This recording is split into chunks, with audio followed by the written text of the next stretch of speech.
People should be able to call upon their government for help, and any government or any nation worthy of its own name should be able to help those people.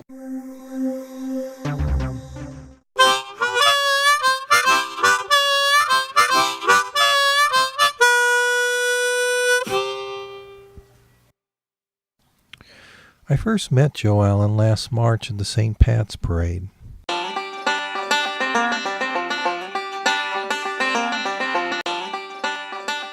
One thing that struck me about Joe right off is that he's intense. For example, before the parade I went around and I asked all my fellow Democrats why they were there, and it was all quite festive, and I included some of these clips in my video about the parade, but I didn't include Joe's answer because, well, it just didn't fit. Here's what the other guys said. We're going to walk in the parade and visit with the people, and it should be a lot of fun. I'm here to support the Democrats. It's wonderful to be out here today on this magnificent 100th anniversary. Let's hear it for the Democrats. It's certainly a time that we can all have fun. Woohoo! We're good to go. We love parades. And here's what Joe said. I'm a working man's Democrat.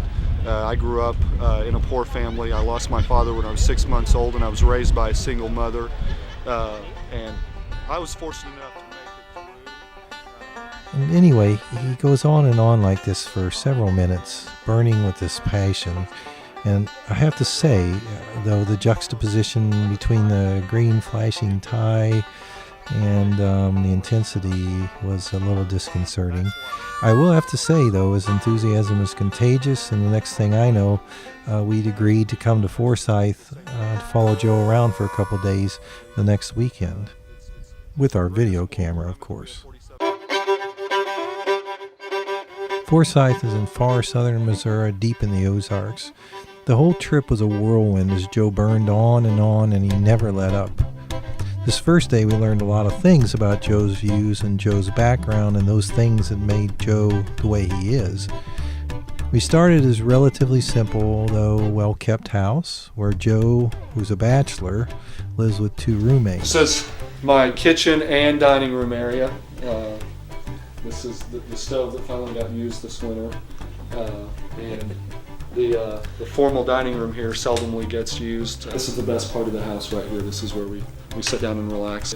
It's a very humble house. It's, I don't know, 12 or 1,300 square feet. But it's a place that I get to call home. After our brief tour, we went outside and Joe shared his views on many topics, beginning with his answer to that basic question I always ask, which is, does he believe that he can beat Joanne Emerson? But despite the odds and the long history of Emerson leadership, I actually began to see how this might be possible. First, Joe clearly shares the same social values as the people he grew up with. Second, Joe is passionate about bringing more wealth to his impoverished district. He was critical of deregulation and war spending months before the financial crisis ever occurred. And third, there's Joe himself. And it's true that his views may not be the same as Barack Obama's across the board. But the charisma, the excitement, the youth, it's all there. And it became obvious to me where this white Obama label came from as we talked.